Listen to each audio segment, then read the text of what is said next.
Good afternoon, student. Today we are going to see next practical, that is to determine the saponification value of given oil sample. Okay. So in this what happens, the fat is hydrolyzed, okay, with the help of alkali, and it will produce the glycerol as well as salts of fatty acid. So let's see the apparatus required for the today's practical. So you can see here you will require the two iodine flask, okay, as well as measuring cylinder, beaker you will require for that. Okay. Okay. So in this hydrolysis of fat with an alkali, which results in the formation of salts of fatty acid, that is also called as soap. Okay, and next byproduct is glycerol. So the total process is called saponification, and we have to determine the saponification value of a given oil. Okay, so hydrolysis of fat we are going to see with the help of alkali. Okay, so it will produce the salt of fatty acid. So it is nothing but a saponification. So by this, the amount of potassium hydroxide utilized during hydrolysis, the saponification value of given sample can be calculated. Means for neutralization you may say, or for hydrolysis of the particular oil sample, okay, how much potassium hydroxide is required, that is also calculation.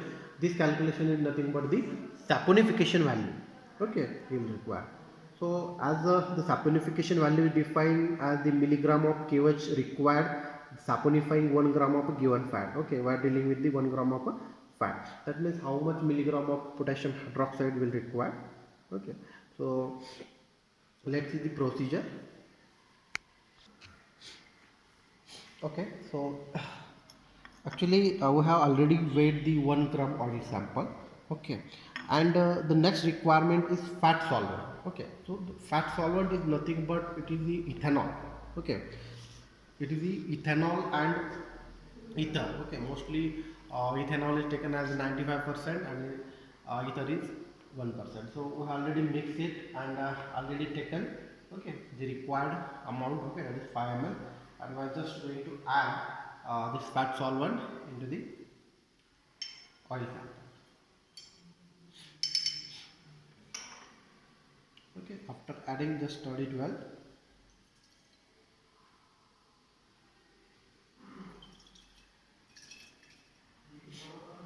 Make sure that it dissolve well in the fat solvent.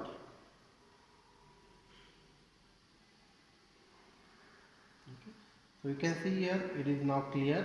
Okay, no globules is seen there. So that is purpose of adding fat solvent. Okay, so now it is clear. So as we are testing this sample, so we are labeled as test. Okay, this flask labeled as test. Okay.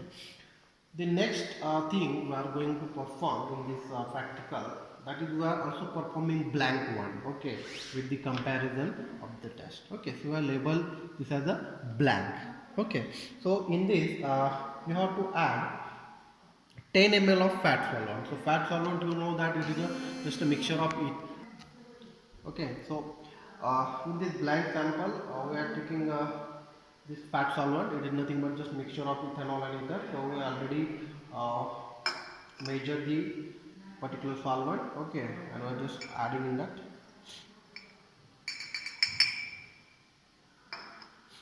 Okay, so in this blank we are not taking a sample, okay, but we are adding the 0.5 normal of potassium hydroxide. Okay, as we are checking the how much amount will require, so we are just adding the 0.5 normal, that is a 25 ml. Okay, 25 ml alcoholic kWh. Okay, so we are adding it. So it is already prepared. We will measure 25 ml.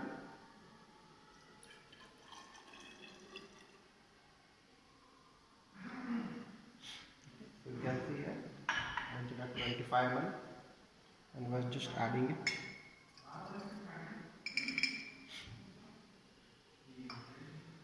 Shake it well.